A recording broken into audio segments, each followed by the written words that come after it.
Welcome to our channel. Topic है UP triple S C JE civil 2015, जिसमें आपको question number 1 से लेकर 25 तक सॉल्यूशन मिलेगा। तो चलिए स्टार्ट करते हैं। Question number 1, A soil has 30% air voids, it has a porosity of 0.4, the air content of the soil shall be. एक मृदा में 30% वायु रंध्र है, इसकी सांद्रता 0.4 है। इस मृदा का वायु अंश होगा। परसेंटेज ऑफ एयर 30% दे रखा है, equal to volume of air voids upon total volume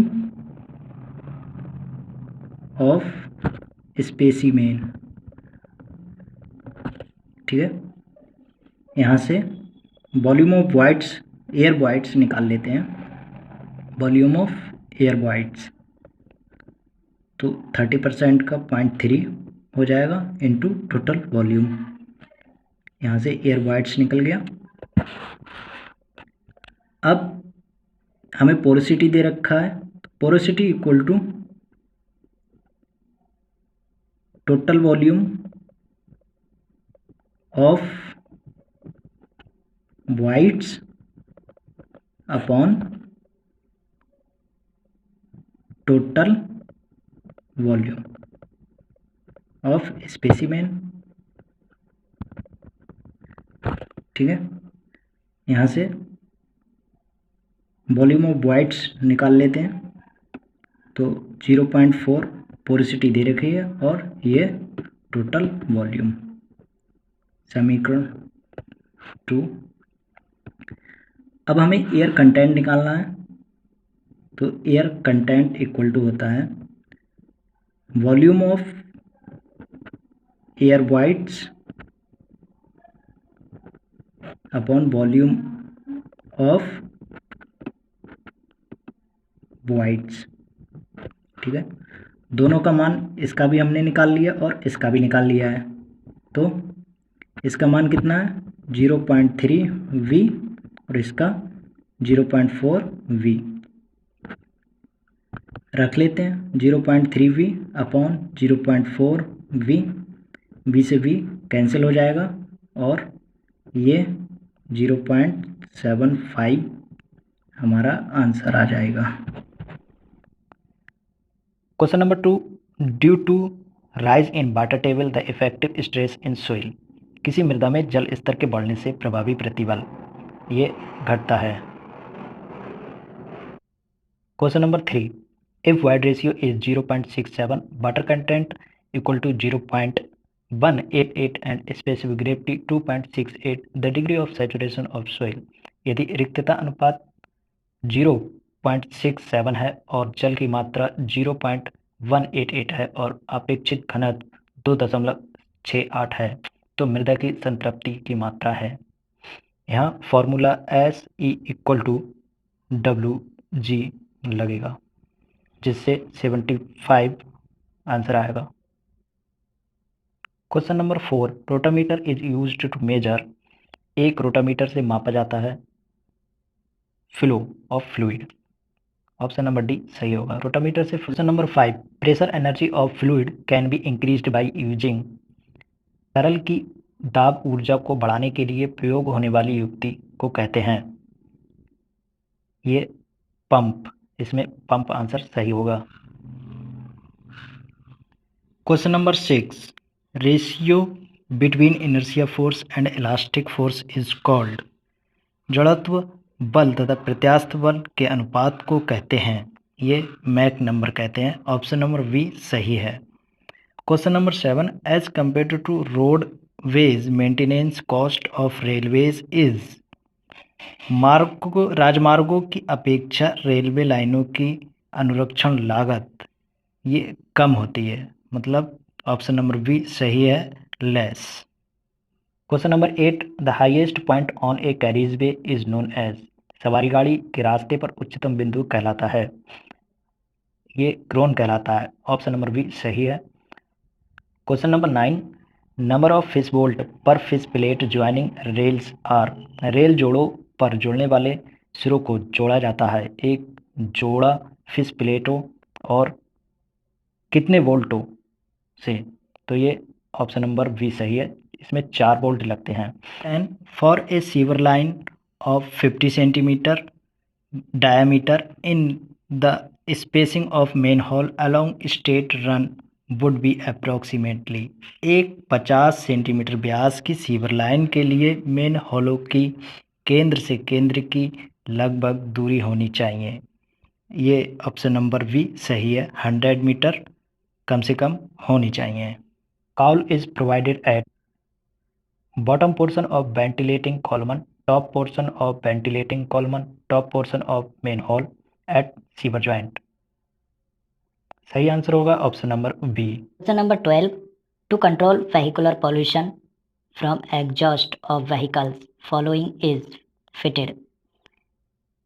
वाहन प्रदूषण नियंत्रण करने के लिए वाहनों के गैस निकास में निम्न लगाया जाता है। ये कैटालिसिस का प्रयोग किया जाता है। ऑप्शन नंबर बी सही है। Question number 13, as per Indian standard of drinking water specification pH value should be in range. तो ऑप्शन नंबर बी सही हो जाएगा, 6.5 से 8.5 तक pH वैल्यू मान्य। क्वेश्चन नंबर 14, sewage system start from. Sewage प्रणाली शुरू होती है, यह घरों से शुरू होती है। ऑप्शन नंबर ए सही है। Effective length of a steel column effectively held in position and restrained against rotation at both ends is। एक इस्पात स्तंभ की प्रभावी लंबाई जिसे इसकी स्थिति में रखा गया हो और इसके दोनों सिरों को घूर्णन से निरोधित किया गया हो। तो इसकी लंबाई है 0.65 L, जहां L स्तंभ की लंबाई है। Question number 16, the member of roof truss which support the purlins is called as. छत कैंची का वह हिस्सा जो पर्लिन को सहारा देता है कहलाता है। ऑप्शन नंबर सी सही होगा, प्रिंसिपल राफ्टर, प्रमुख धारक। Question number 17, as per Indian standard specification concrete should be cured under a humidity. भारतीय मानक विशिष्टियों के अनुसार कंक्रीट को किस आर्द्रता में तराई करना चाहिए। ऑप्शन नंबर डी सही है, ये 90% में तराई करनी चाहिए। Question number 18, in a singly reinforce beam if the permissible stress in concrete reaches earlier than permissible stress in steel the beam section is called. एकल रूप से प्रबलित दंड में यदि कंक्रीट में स्वीकार्य प्रतिबल इस्पात के स्वीकार्य प्रतिबल से पहले पहुंच जाता है तो उस दंड परिच्छेद को कहते हैं। ये अति प्रबलित परिच्छेद होगा, यानी कि over reinforce section. Option number B सही है। Question number 19, for a deflection of simply supported beam of 8 metre span to within permissible limit, the ratio of its span to effective depth should not exceed। 8 metre विस्तृति के शुद्ध आलंबित धरण का विक्षेप अनुमन्य सीमाओं के अंतर्गत रखने के लिए विस्तृति का प्रभावी गहराई के साथ अनुपात निम्न से अधिक नहीं होना चाहिए। 20, श्रिंकेज इन कंक्रीट स्लैब। कंक्रीट स्लैब में सिकुड़न से क्या होता है। ऑप्शन नंबर बी तनन दरारें। कंक्रीट के सिकुड़न से स्लैब में तनन दरारें। Question number 21, in order to avoid sliding of masonry dam, the force of friction between the dam and soil should be at least the total water pressure per meter length। चिनाई बांध की रपट से बचने के लिए बांध व मिट्टी के घूर्णन बल कम से कम होना चाहिए 1 मीटर में प्रयुक्त कुल पानी दाब के। तो इसका आंसर है 1.5 टाइम्स। ऑप्शन नंबर बी सही है। Question number 22, diameter of longitudinal reinforcement bar of A RCC column should never be less then. RCC स्तंभ में अनुदैर्ध्य छड़ों का व्यास कभी भी से कम नहीं होना चाहिए। ऑप्शन नंबर डी सही है, यह 12 mm से कम नहीं होना चाहिए। Question number 23, a reinforce cement concrete beam can have maximum area of tension reinforcement as. Tension reinforcement जो बीम में दिया जाता है वो 0.0 V/D से अधिक नहीं दिया जाता है। ऑप्शन नंबर डी सही है। Question number 24, the minimum size of one side और diameter of column in reinforced cement concrete structure to make it earthquake resistance should not be less than. प्रबलित सीमेंट कंक्रीट की भूकंप रोधी संरचना बनाने के लिए स्तंभ की एक विमा अथवा व्यास निम्नलिखित में से कम नहीं होना चाहिए। ये 200 mm से कम नहीं होना चाहिए। ऑप्शन नंबर 1 सही है। Question number 25, the spacing between two successive स्टीरअप्स in reinforced cement concrete beam shall not be less than. प्रबलित सीमेंट कंक्रीट धरन में दो लगातार स्टील लिंकों के बीच की दूरी से कम नहीं होनी चाहिए। ये 100 mm से कम नहीं होनी चाहिए। आंसर ए सही है। The concentration of organic solid in water to be used in reinforced cement concrete concentration should not be more than। प्रबलित सीमेंट कंक्रीट कार्यों में उपयोग में लाए जाने वाले पानी में कार्बनिक कणों की मात्रा से अधिक नहीं होनी चाहिए। ये क्वेश्चन का आंसर आपको नेक्स्ट वीडियो में मिलेगा, जिसका लिंक इस वीडियो की डिस्क्रिप्शन में दिया गया है।